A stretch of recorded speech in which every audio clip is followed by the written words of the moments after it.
ఇక national Herald కేసులో కొత్త ఎఫ్ఐఆర్ నమోదు చేసింది Delhi EOW.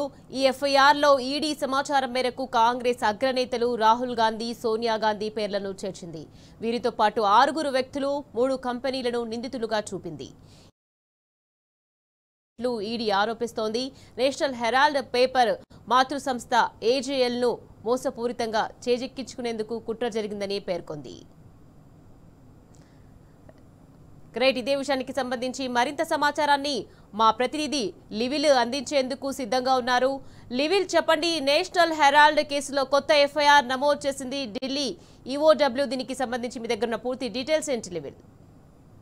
National Herald case కొత్త మలుపు తిరిగింది. ఏదైతే గతంలో అనేక సందర్భాల్లో ఈ నేషనల్ హెరాల్డ్ కేసు సంబంధించి ఈడీ విచారణ చేసింది, ఢిల్లీ పోలీసు విభాగం విచారణ చేసింది. గతంలో చాలా మంది నేషనల్ హెరాల్డ్ సంబంధించిన పెట్టుబడులు ఎవరైతే షేర్లు ఉన్నాయో వాళ్ళందరినీ కూడా విచారణ చేసింది. ప్రధానంగా సోనియా గాంధీ పైన, రాహుల్ గాంధీ పైన గతంలో బీజేపీకి సంబంధించిన ఎంపీ, ఇప్పుడు ప్రస్తుతం బీజేపీలో కూడా లేడు, సుబ్రహ్మణ్యం స్వామి దీనిపై ఫిర్యాదు చేశారు. ప్రైవేటు ఫిర్యాదు ఆధారంగా విచారణ ప్రారంభించింది. ఈ నేషనల్ హెరాల్డ్ సంబంధించి గత కొద్ది రోజులుగా వాదనలు వస్తూనే ఉన్నాయి, అనేక ఆరోపణలు వస్తున్నాయి.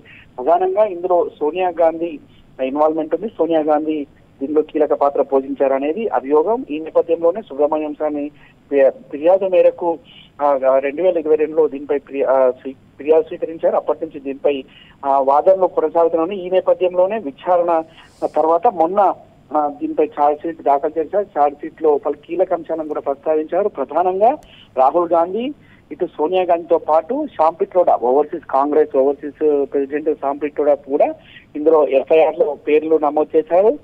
మరో 6 వ్యక్తులకు సంబంధించి 3 కంపెనీల పేర్లను కూడా ఇందులో ప్రస్తావించినట్టు తెలిసింది. ఎఫ్ఐఆర్ ఈడీ ఇచ్చిన ఫిర్యాదు ఆధారంగా చేసినట్లు కూడా తెలుస్తుంది. ప్రధాన ఆరోపణలు నేషనల్ హెరాల్డ్ పత్రికను ప్రచురించే అసోసియేటెడ్ జర్నల్స్ లిమిటెడ్ సంస్థకు చెందిన సుమారు 2,000 కోట్ల విలువైన ఆస్తులను కాంగ్రెస్ నాయకులకు కేవలం 50 లక్షలకే నామమాత్ర చెల్లింపులతో యంగ్ ఇండియా ప్రైవేట్ లిమిటెడ్ అనే సంస్థ ద్వారా అక్రమంగా చేజిక్కించుకున్నారనే ఆరోపణ ఉన్న నేపథ్యంలోనే దాదాపు 2,000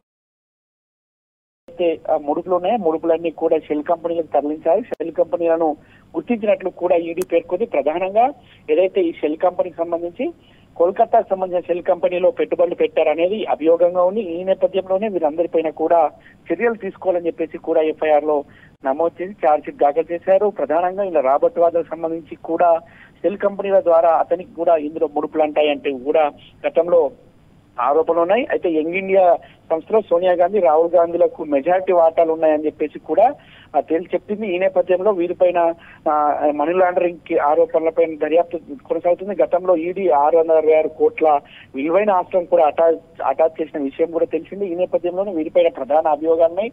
ఈ సంస్థకు 2,000 కోట్ల విలువైన ఆస్తులను కేవలం తక్కువ నామమాత్రము రుసుముతోటి, ఏదైతే నామమాత్రం పెట్టుబడులతోటే ఇతర కంపెనీలకు డబ్బులు మళ్లించారనే కుట్రలున్న నేపథ్యంలో దీనికి ఆధారంగా చెప్పుకొని విచారణ చేస్తున్నట్లు కూడా తెలిసింది.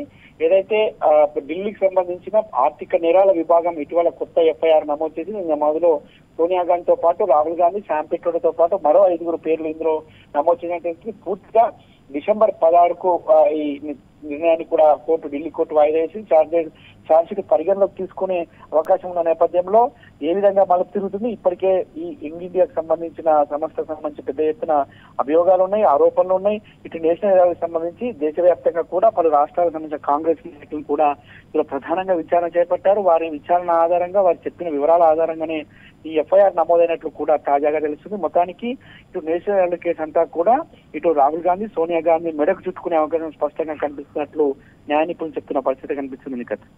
Right, thank you లివిల్.